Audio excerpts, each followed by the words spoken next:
Ассаламу алейкум, казахстанцы. Ассаламу алейкум всем, кто меня знает, помнит. Был в Казахстане, да, в отпуске. Много слышал людей, кто давно уже здесь живет, что были в Казахстане, что там нечего делать и все такое, да.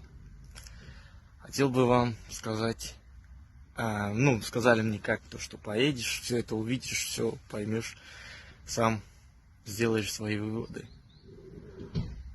Когда я даже уезжал с Казахстана, я никаких выводов не делал насчет Казахстана. А лучше Казахстана, как я и до этого всем уже сказал, лучше ничего быть не может. А люди живут и наслаждаются. Все бочок к бочку, да? Или как? Копеечка к копеечке.